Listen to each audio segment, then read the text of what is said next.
ছেলেটা ভেলভেলেটা, এই ছেলেটা ভেলভেলেটা।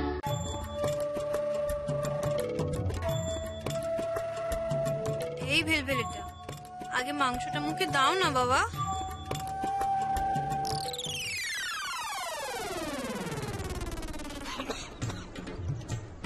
কি হলো কি বাবা? ঝাল লাগছে? কই আমগো তো ঝাল লাগে না।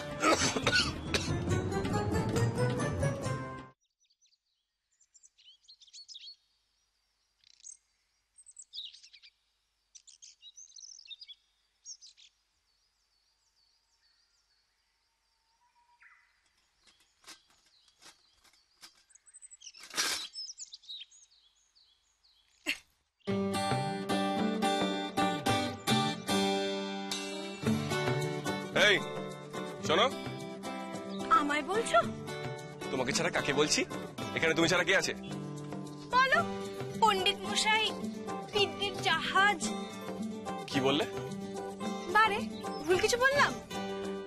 পণ্ডিত মশাই, বিদ্যের জাহাজ, রাঙা ঠাকুমাই তো বলছিল তোমার নাকি পড়াশোনা ছাড়া কিছুতেই মন বসে না। Shut up. আবার ইংরেজি বলছে। ও, তুমি তো একটা মূর্খ। তোমার তো ক্লাস 8 পড়াশোনার পাঠ শেষ। তাতে তোমার কি গো? তুমি আমাকে মূর্খ বললে? মূর্খকে মূর্খ বলবো না তো কি বলবো? আরে শোনো, প্রথম দিন থেকে তুমি আমার লেগ পুল করা শুরু করে দিয়েছো। ব্যাপারটা কি? কি বললে? কি করেছি? Leg pulling. ও, মানে এটা নিশ্চয়ই জানো না। শোনো, আমাদের এই গায়ে না অত ইংরেজি চলে না। যা বলার বাংলায় বলো। চলবে কি করে? তুমি তো আবার মূর্খ, আর মূর্খদের সঙ্গেই থাকো। বারবার তুমি আমাকে খালি মূর্খ বলছো, আর একবার যদি মূর্খ বলে না খুব খারাপ হয়ে যাবে বলে দিচ্ছি কিন্তু। কি খারাপ হবে শুনে? আর তুমি যে কি করেছো এই কথাটা যদি সবাইকে বলে দিই। আমি আবার কি করলাম? বারে, আমি তো কত যত্ন করে তোমার জন্য মাংস রান্না করে তোমায় খেতে দিলাম। সবাই আমার রান্নার কত সুখ্যাতিও করলো, তুমি তো কিছুই বললে না। তাই? তাই তো। মাংসটা কেমন হয়েছিল বলো?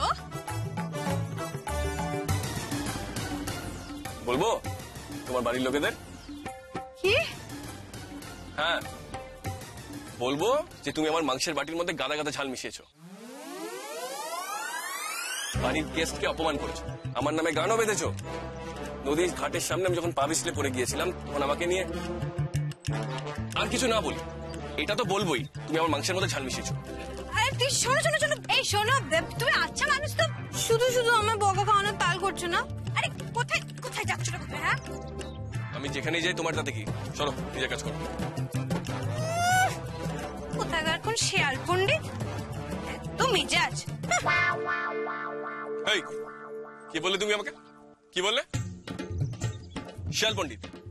এটাও বলবো।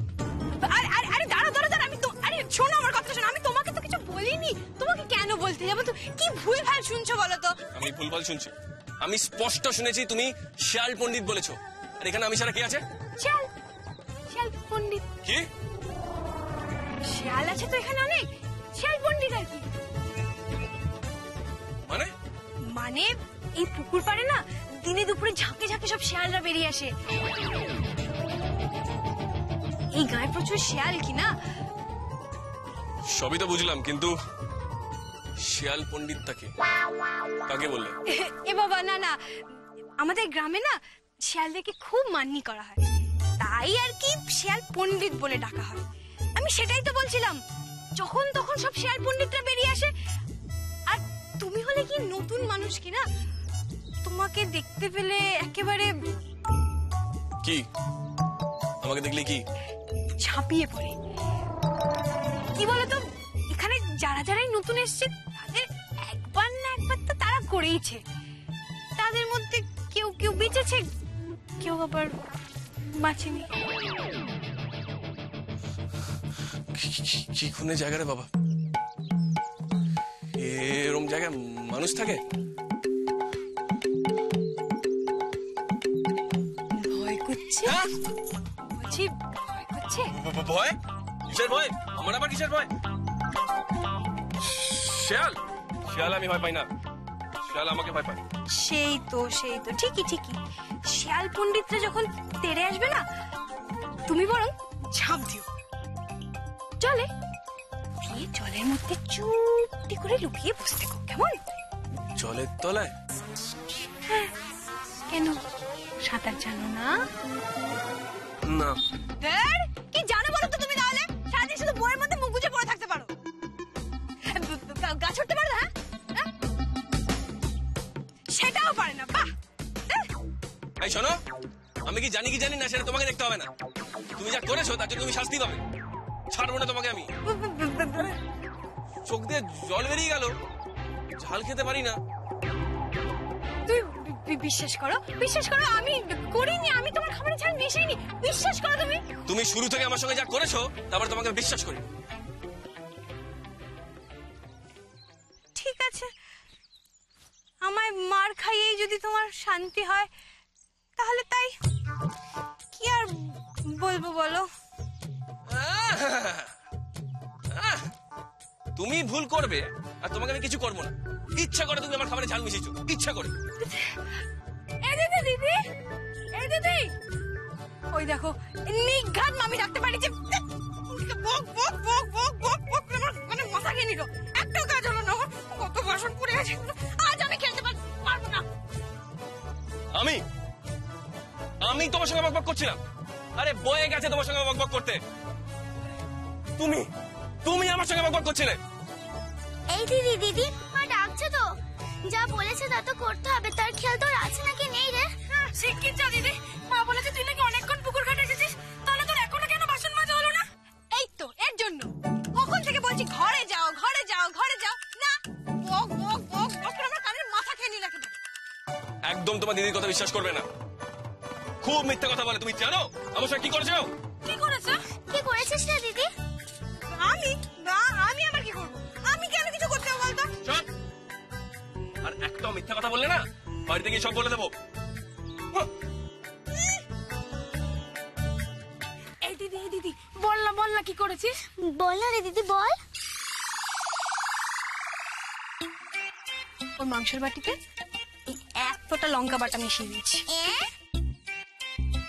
ওই জন্যই তো তখন ওরকম নাকের জলে চোখের জলে হচ্ছিল। হ্যাঁ, তাই জন্য তখন আবির দাদা ওরকম।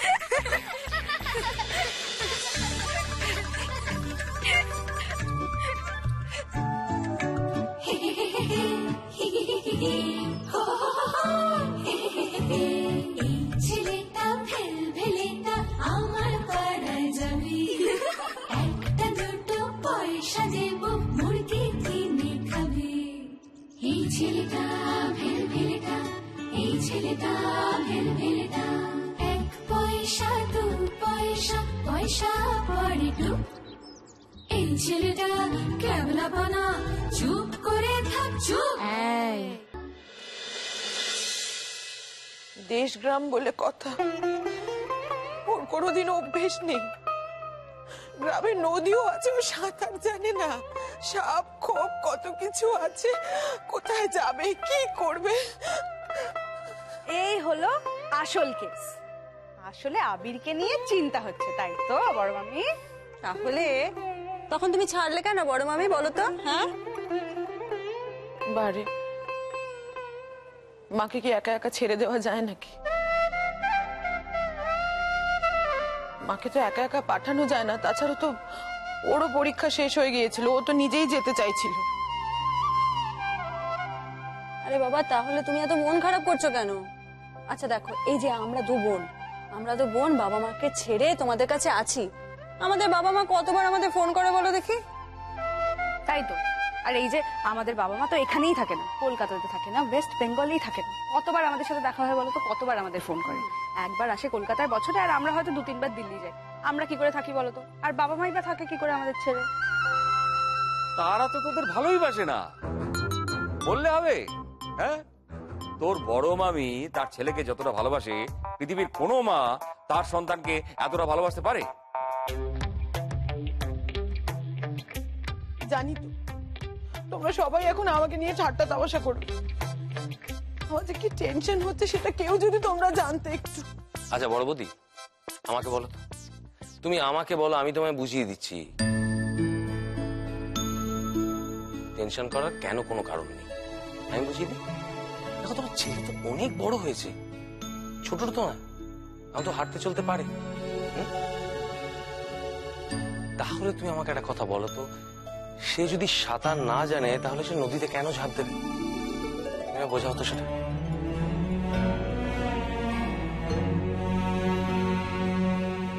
নৌকা ডুবিও তো হয় কত বলো। গ্রামের একটা ছোট নদী, তাতে নৌকো ডুবি হয়ে যাবে? এ তো ভারী মুশকিল। সে তো বাড়িতে বসে থাকলে মাথার উপরে ছাদ ভেঙে পড়তে পারে। এরকম করে টেনশন করলে তুমি বাঁচবে না কমলিনী। যা বুঝতে পারছি, আবিরের বাইরের ইউনিভার্সিটিতে পড়ার কোনো চান্স নেই। চান্স নেই কেন? আরে তখন বড় বৌদির সঙ্গে যাবে তো, বড় বৌদি গিয়ে ইউনিভার্সিটির বাইরে দাঁড়িয়ে থাকবে। ছেলে যখন বেরোবে তখন আবার নিয়ে চলে আসবে ছেলেকে, তাই না? জানি জানি, সবাই তোমরা এখন আমাকে লেকপুল করছো, সেই জন্যই তো আমি ঘরে ছিলাম একা একা। এই জন্যই তো আমি একা একা ছিলাম ঘরে। এই যে বড় বৌদি, তুমি ঘরে একা থাকতে চাইলে তোমার একা থাকতে দেওয়া হবে? চলো খেতে চলো, চলো খেতে চলো। আরে তুমি রোদে তেঁতে পুড়ে এলে, দাঁড়াও আমি তোমার জন্য একটু শরবত করে নিয়ে আসি। আরে আজ আমাদের ছুটি, আমরা দুজনেই বাড়িতে আছি। আর ছোটনের জন্য আমরা দুজনেই শরবত করে দেবো, আমরা দুজনেই এনে। তোমাকে আর না খেয়ে শরবত করতে যেতে হবে না, চলো খেতে যাবে। খেতে চলো, চলো। আমি খাবো না, আমি বলছি না আমার আবার বড় আমি কিন্তু এবার তোমার খুব বকবো। চলো চলো না বড়দা, আমি খাবো না বলছি তো। একটু শোনো বসো এখানে, বসো বসো বসো বসো বসো, একদম চুপ, খুব কিন্তু বকবো এবার। দেখেছো তো সবাই কেমন আমার শাসন করছে। হ্যাঁ করবেই তো, বেশ করে। তুমি যেরকম বাচ্চা মেয়ের মতো ভ্যাবা করে কাঁদছো, ঠিক রে? তুই আবার এখানে কেন? যা নিজের ঘরে যা। এই আজও কটায় যেন হসপিটালে গেছে কমলিনী? কটায় আবার? ওই তো রোজ যেমন যায়, 10টা সাড়ে 10টা। 10টা থেকে 2টো, মানে 4 ঘন্টা তুই সোনাক্ষীকে দেখিসনি, সোনাক্ষী তোকে দেখেনি।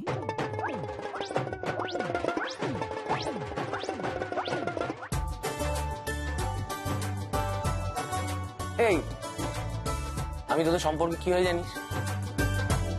মামা হই, মামা, জানিস তো? জানি জানি, কিন্তু না একদম মনে থাকে না। বললি? কত চেষ্টা করি মনে রাখার, কিন্তু মনেই থাকে না।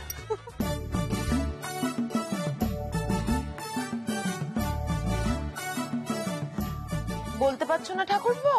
তোদের যখন নতুন বিয়ে হবে তখন দেখবো বর কেমন তোদের চোখ ছাড়া করে রাখে। বলো বলো।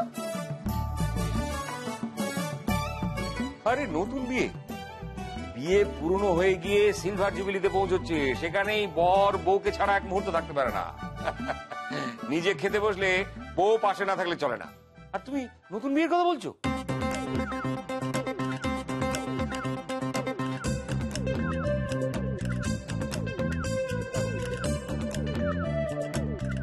সত্যি তুমি না, যত দিন দিন তোমার বয়স বাড়ছে তত মুখের আগল কমে যাচ্ছে। ছেলে মেয়ের মতো ছোট ছোট ভাগ্নিরা রয়েছে, তাদের সামনে তুমি ছি ছি ছি ছি ছি। তাদের সামনে কি? আরে ওদের বড় মামা বড় মামিকে ভালোবাসে, বড় মামা আর বড় মামিকে ছাড়া এক মুহূর্ত চলে না। এটা ওরা জানতে পারলে কি মহাভারত অশুদ্ধ হবে।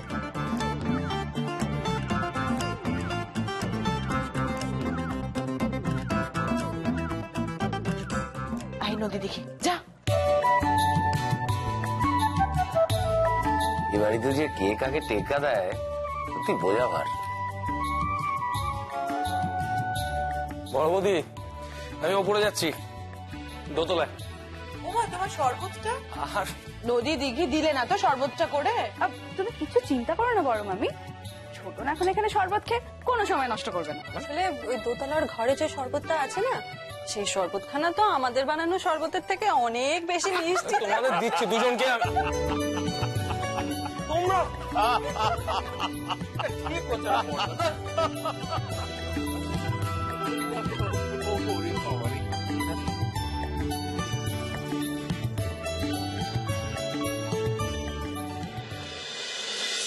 রাঙাবো, আজকে তুই আমাকে মুক্তি দিলি। আমি যদি নিজের হাতে এই জিনিসটা তাহলে ফেরত না দিতে পারতাম, তাহলে মইরাও যে আমি শান্তি পাইতাম না রে। না না সোনা দিদি, আমি এই গয়নার বাক্স ফিরিয়ে নেব বলে আসিনি। আমি শুধু তোমাকে দেখবো বলে ছুটে এসেছি। জানি রে রাঙাবো, আমি কি আর তোকে জানি না?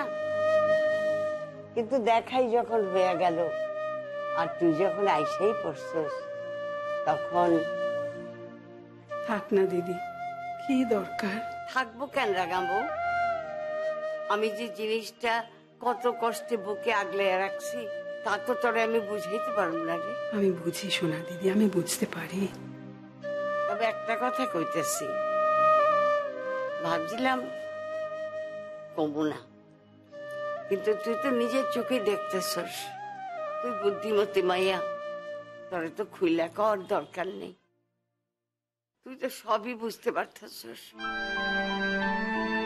দেখ রাঙাবো, দেশ ভাগ আমার ছেলেটারে অমানুষ করে তুলছে। যদি গায়ে থাকতো, 5 জনের সঙ্গে থাকতো, তাইলে হয়তো এত অমানুষ হইতো না রে। এই যে আমার কি লজ্জা, তা তোরে কইয়া বুঝাইতে পারবো। থাক না দিদি, ওসব কথা থাক। থাক কইলেই কি থামন যায় রে রাঙাবো? এখন আমার পায়ের বেলি হচ্ছে ওই ভারতের মাইয়াটা শালুক। ওরে যদি এখন একটা ভালো পাত্রের কাছে পাত্রস্থ করতে পারি, তাহলে আমার শান্তি। আর আমি কিচ্ছু চাই না। কি বলছো গো দিদি? এইটুকু বয়সে বিয়ে দেবে? টানা বিয়াটা হইলে অন্তত পেট ভরে তো দুটা খাইতে পারতো। আমি চক্ষু বুঝলে যে ওর কি হইবে আমি জানি না, তাই আমি বাইচা থাকতে থাকতে যদি একটা ভালো পাত্র পাইতাম তাহলে দিয়ে দিতাম। মানিক যে অর্জনে কি পাত্র নিয়ে আসবো সে তো জানি না। লেখাপড়াটা বন্ধ করে দিচ্ছে, এখন আর স্কুলেও যাইতে দেয় না।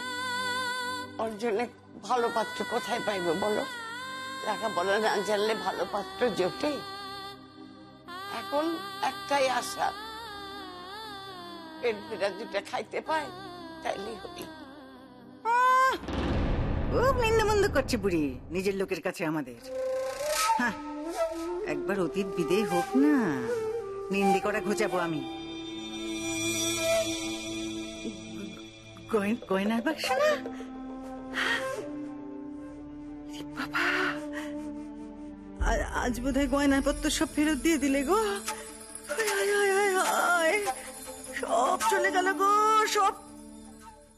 দাঁড়াও, আমিও তেমন মেয়ে, দুঃখের কথা বলে, মেয়ের বিয়ের কথা বলে বলে কিছু গয়না তো ঠিকই আদায় করে নেব। দাঁড়াও না, দাঁড়াও, অত বোকা তো পাওনি আমায়। এই গয়নাগুলি কি এখন খুলে দেখবে? তাহলে তো আমারও দেখা হয়ে যায়। এত বছর এ বাড়িতে সংসার করছি, কিন্তু কোনো দিনও দেখার সুযোগ পাইনি। গয়নার বাস্কটা খুইলা গয়নাগুলি একবার দেখ। তুমি কি গো দিদি, তোমার মতো একজন বড় মানুষ এরকম ছোট কথা তোমার মুখে মানায় না। তোমার কাছ থেকে আমি গয়না মিলিয়ে দেখবো? তবু একবার দেখ, কত জন্মের কত স্মৃতি এর মধ্যে জড়ে আছে, সেগুলি তো মনে পড়বো। দেখ,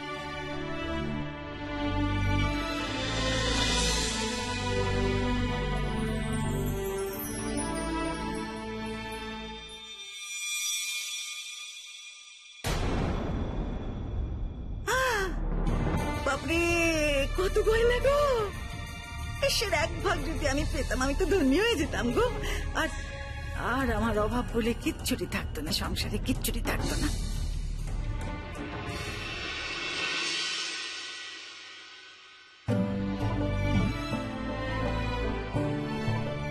ভারতী তো শুধু তোমার মেয়ে ছিল না গো সোনা দিদি, ছোট থেকে তো আমার পায়ে পায়ে ঘুরতো। আমি তো ওকে নিজের মেয়ে বলেই জেনেছি। আজকে সে নেই, কিন্তু তার মেয়ে তো আছে, শালুক। শালুকের প্রতি আমার কর্তব্যের আমি কোনো অবহেলা করতে চাই না গো দিদি। শালুকের বিয়ের সমস্ত খরচ আমার। ওর বিয়েতে আমার গয়না দিয়ে আমি ওকে সাজিয়ে দেব, বুঝেছো? বড় বউ, শোনো দিদি, আমাদের আর কি বলো, সব তো হয়ে গেছে, আর কি? তবু শালুকের কাছে যদি আমার গয়না থাকে আমি একটু শান্তি পাবো। তাছাড়া এ তো শুধু গয়না নয় দিদি, এটা আমাদের দেশের স্মৃতি, পূর্বপুরুষের স্মৃতি। তার থেকেও বড় কথা হলো এটা আমাদের শালুকের স্ত্রীধন। রাঙা বউ, তুই এত বড় কথাটা বললি, এত বড় কথাটা কইলি তুই।